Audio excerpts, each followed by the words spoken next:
Tonight on Primetime Politics, a policy reversal in BC, a heated debate in Ottawa. What the hell are they thinking over there? The Conservative leader pushes the Trudeau government to kill a BC pilot program. It decriminalizes some illicit drugs to get more people into care, but has also led to widespread public drug use. MPs will debate the merits of the program. Also, we would use it very sparingly. The Alberta Premier defends her bill to increase provincial oversight of municipal affairs. Coming up, we'll speak with the Mayor of Calgary, who says this is unnecessary overreach. And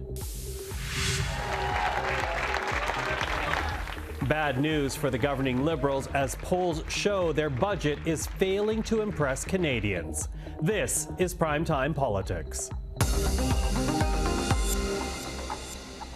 Hello, everyone. I'm Michael Serapio. British Columbia's pilot program to decriminalize some illicit drugs was front and center in Parliament today. BC wanting to roll back provisions that allow for public drug use, but the federal government, which needs to be involved, has not taken what Conservatives describe as immediate action. The official opposition did ask for an emergency debate on the issue. It was denied by the Speaker. So now Conservatives are demanding the government allow for a take-note debate. Worse than refusing to take immediate action, the government has refused to rule out expanding this dangerous and extreme pilot project to other communities, most notably in Toronto. So they're refusing to rule out expanding this deadly policy to other communities in Canada. And that is why Conservatives believe that the Trudeau government needs to be held accountable to parliamentarians and are calling on the government to grant this emergency take-note debate immediately so that Canadians can hold this government accountable. Joining us now are Brendan Hanley, Liberal MP for Yukon, Laila Goodridge, the Conservative critic for addictions, and Gord Johns, who is the NDP critic for mental health and harm reduction. Hello to the three of you.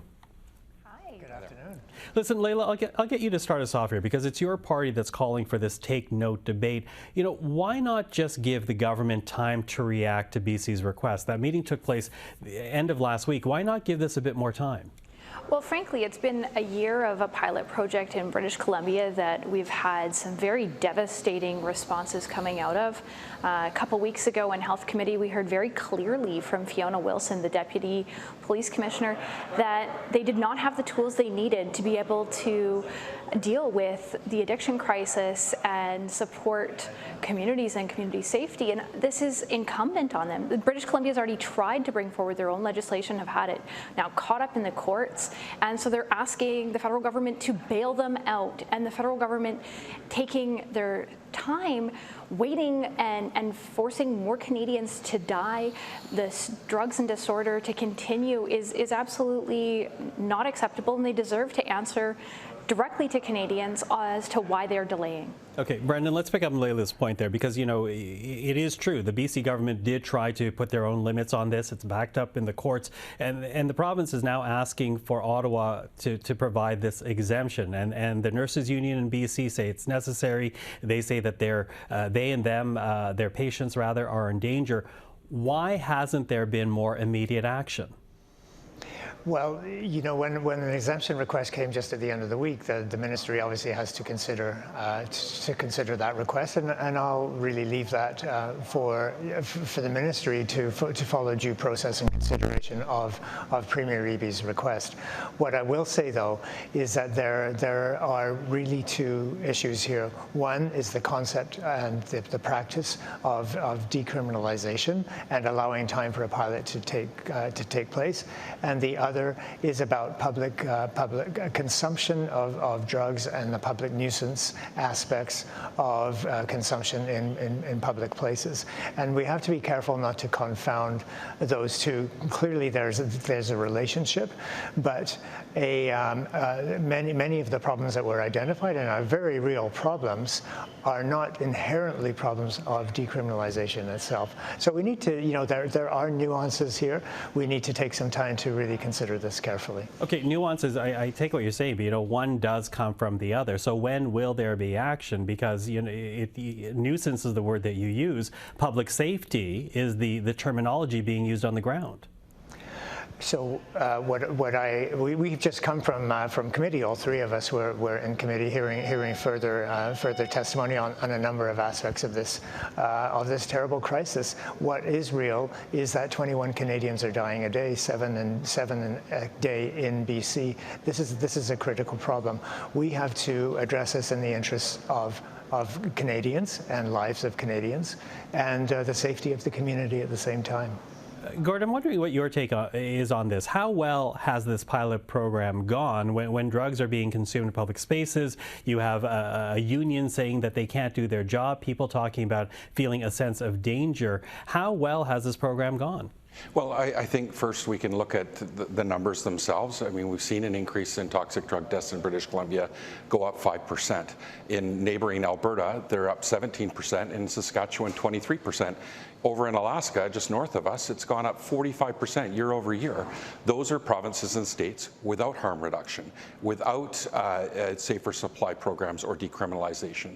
I think we need to push the jurisdiction aside and pull the politics apart and look at evidence-based policy and best practices. And we heard from Fiona Wilson, the chiefs of police for British Columbia, and she was unequivocally clear that going back to criminalizing people is not what they support. They see a health-based response to this crisis.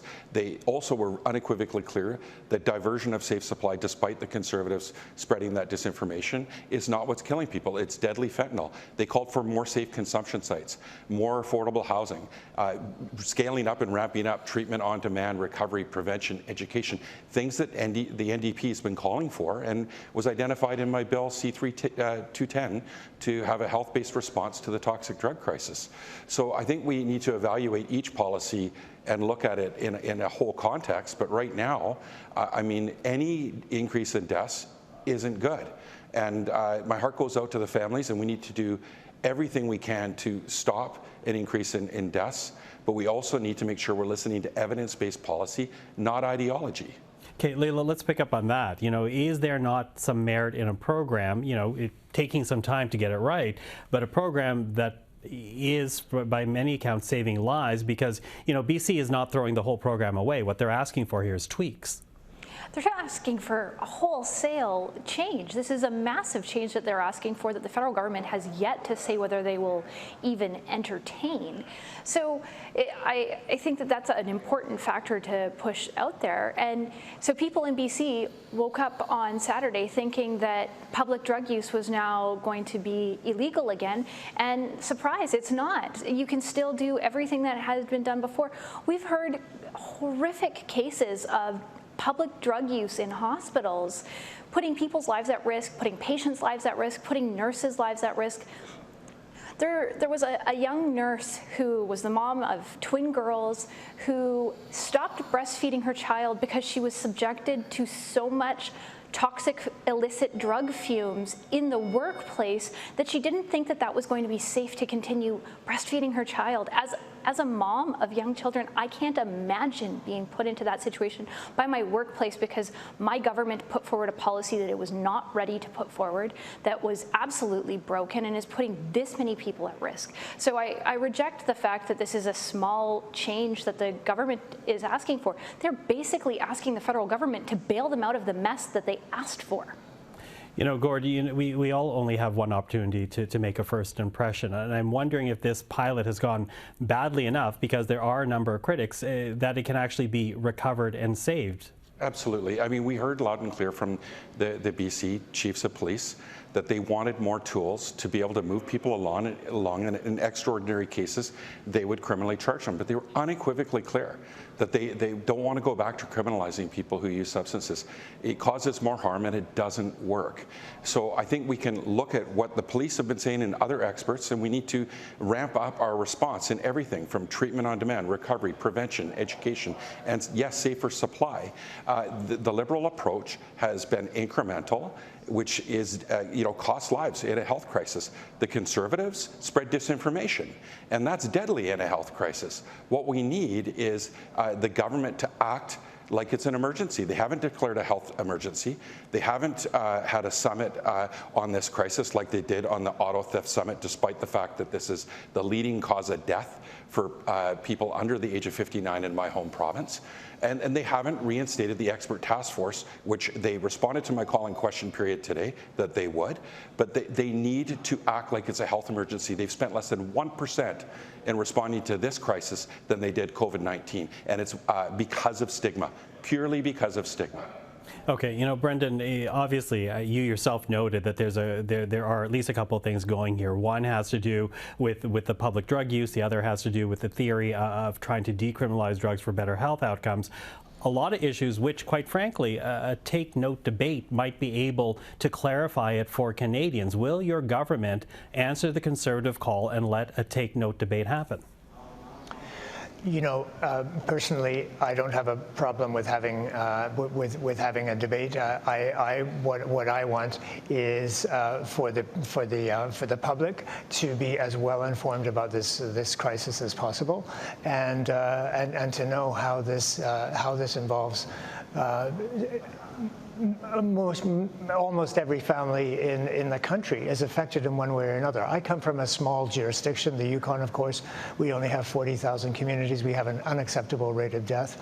We have to look at all options to address this crisis using the broader four pillars, and we have to learn from our experiences. We have to not doing anything, leaving the status quo of criminalizing drug use is wrong and has been and is a risk in itself. So we have to learn where we have unexpected consequences, readjust, and one jurisdiction, one community learning from another. So that's the way ahead. I'd be happy to participate in any level of debate, whether that's in the House or at committee level. Okay, you are, but will you press your government to do that? Because Conservatives are pressing your government to actually have this take-note debate.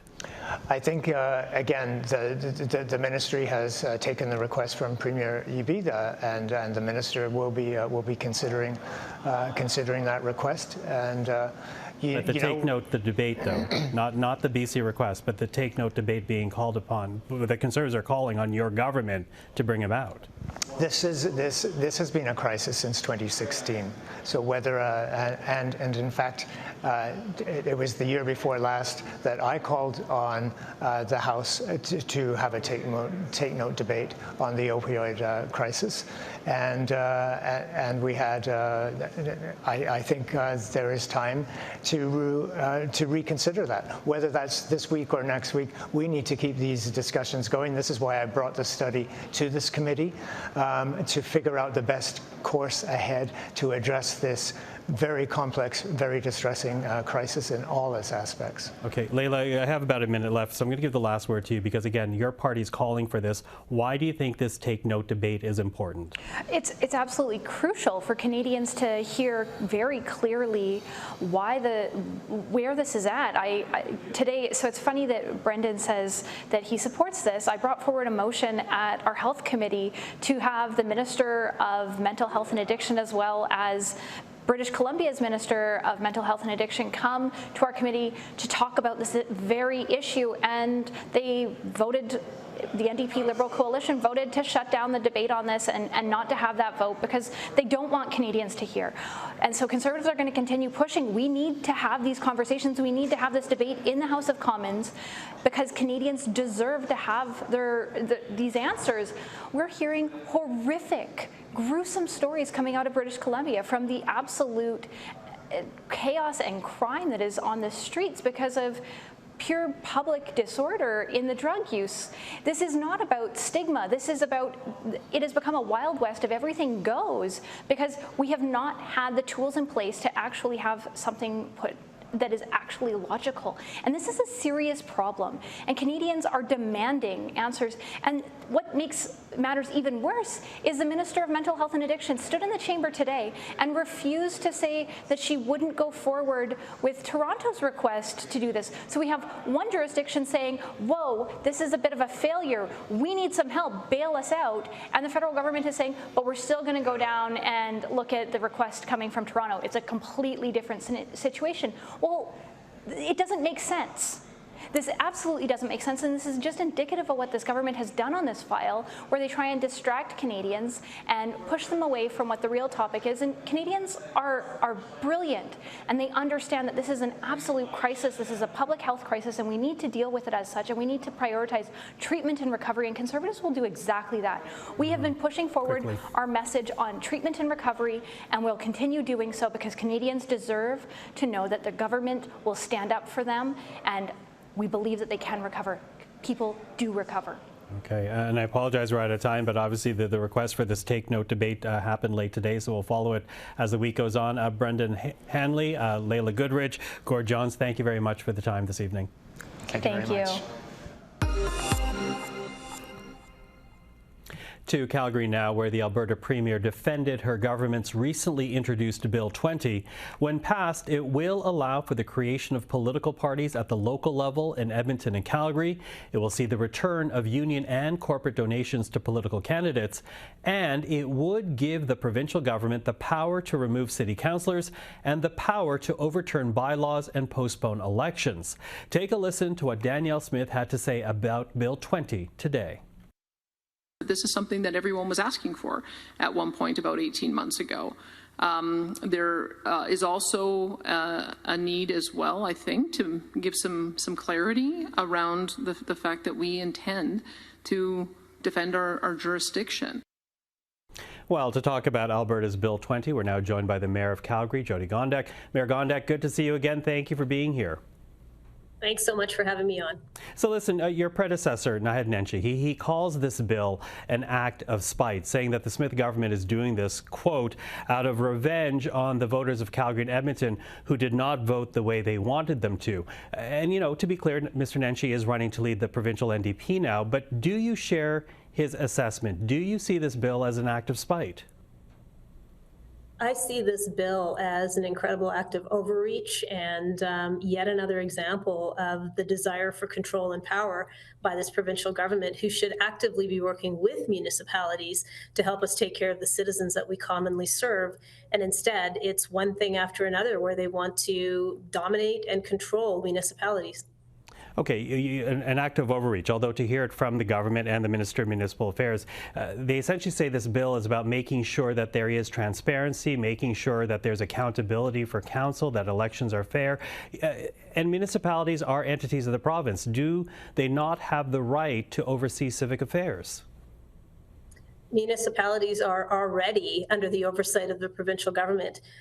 You know, there's many measures that are laid out in Bill 20 that they already have the power to do. They have the ability through the minister to remove a member of council if there is some sort of conduct that deserves it. We've seen it happen in a neighboring municipality. So if you already have this power, why the overreach? It's kind of, I don't have any good words for it because it's staggering, the amount of power they want to have. And yet this is a government that created a bill about a sovereignty movement. And so if you want sovereignty so badly and you don't want overreach from the federal government, then you should probably think about exactly what you're doing to municipalities.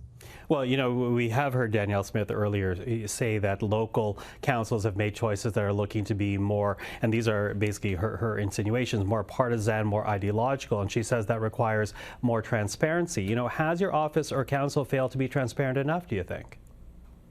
Absolutely not. We have been transparent with the public. We've been transparent with the provincial government.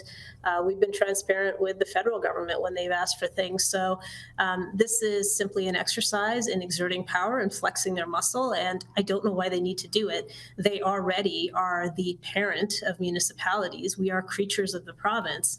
And so if you wanted to make a statement that you have power over us, you already do. This bill is not needed. So is this you keep saying you don't know why. I'm wondering, since it's been announced last week, what are the reasons that come up to your mind? Is this an ideological push? Again, Calgary, for example, in the last provincial election, at one point looked like it might be going NDP. Do you see that as part of the equation here? It might be. I mean, the thing that I struggle with is the use of language like being able to remove members of council if it's in the public interest, yet public interest is not defined. And, these conversations about how things have to align with provincial priorities. to me, that sounds incredibly ideological from a government who is saying they want to prevent ideology. It's actually pretty rich. At a municipal level, we don't run on a party system. I have no party leanings. I don't belong to any of the parties provincially or federally because I believe strongly that my job is to serve locally. And if you start chipping away at that by introducing a measure where the two biggest cities are now going to have to be faced with a party system, you're actually eroding our ability to work with other orders of government and really deliver value to the people that we serve. Okay, let me pick up on that point then. And for people who don't know, part of this bill does allow the creation of political parties at the local level. You say that will impede the work that you do. How does it actually do that?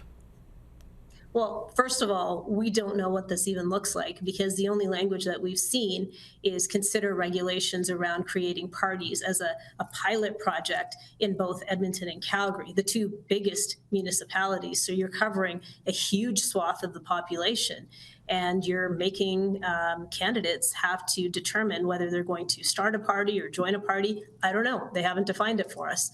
And so if you really want to take away the ability for municipalities to make good, strong decisions on behalf of the people, you implement something like this.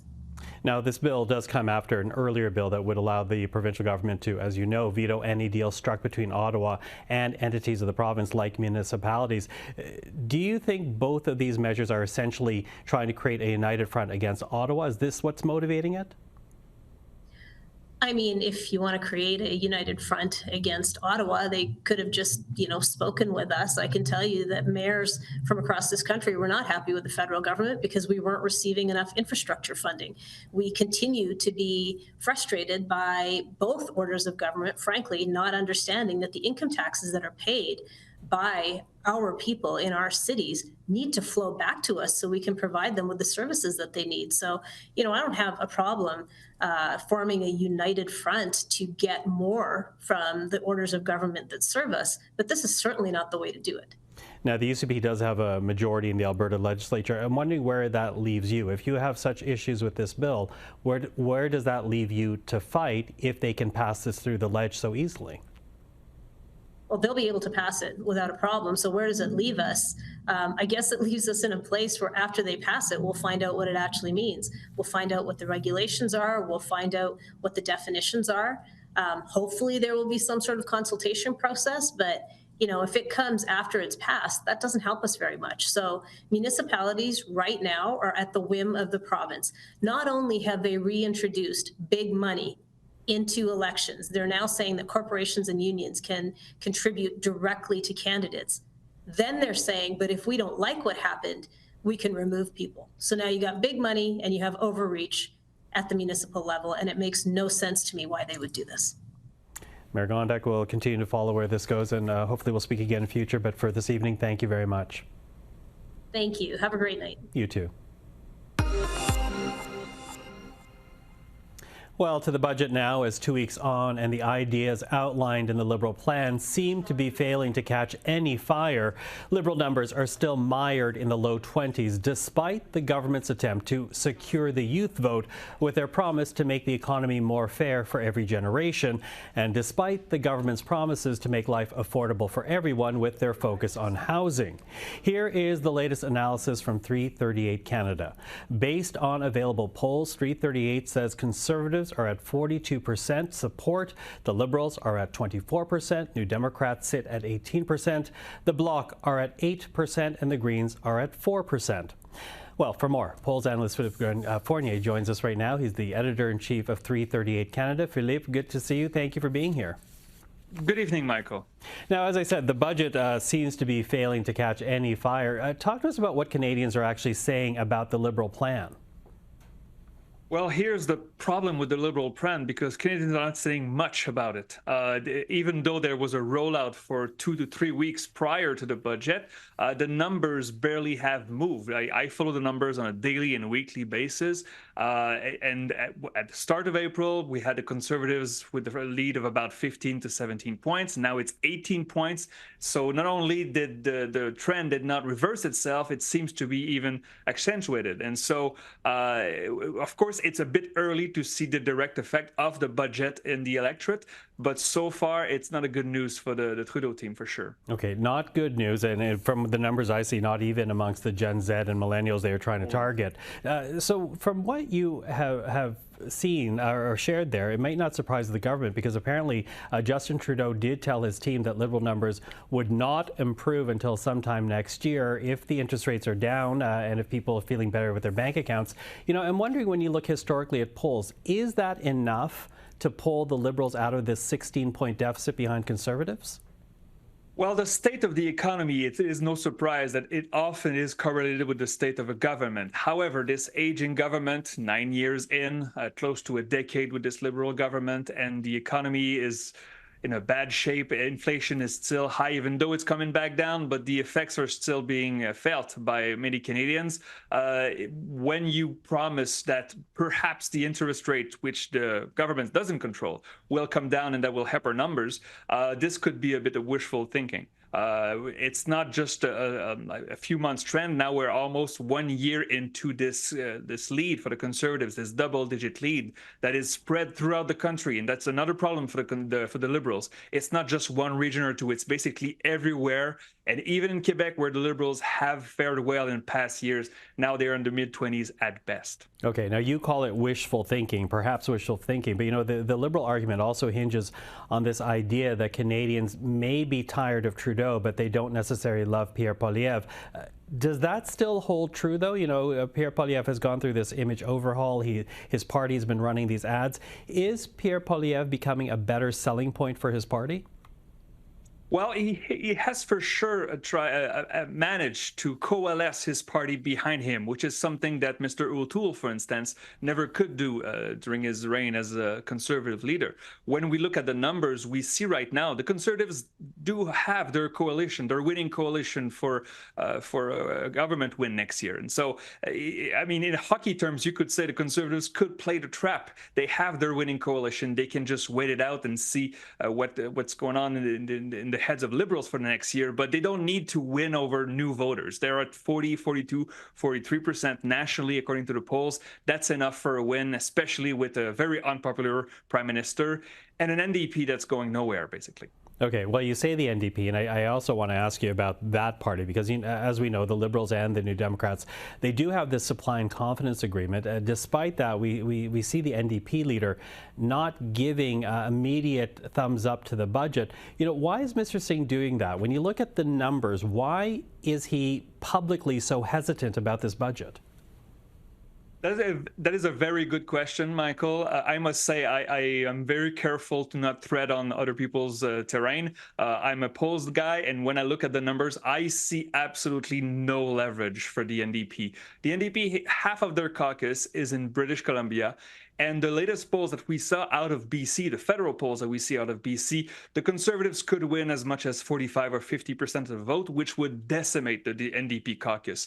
And to compensate for those projected loss in British Columbia, there's no sign in the prairies, in Ontario, in Atlantic Canada, or in Quebec that the NDP could recover. And so this strategy from Mr. Singh, I'm guessing it's like bluffing at poker, but electorally, if you look at a purely numbered stance, there's no way that the NDP could gain anything out of that. But we'll see what they decide to do. Yeah, I'm wondering if it will actually hurt his image to kind of be playing this card time and again.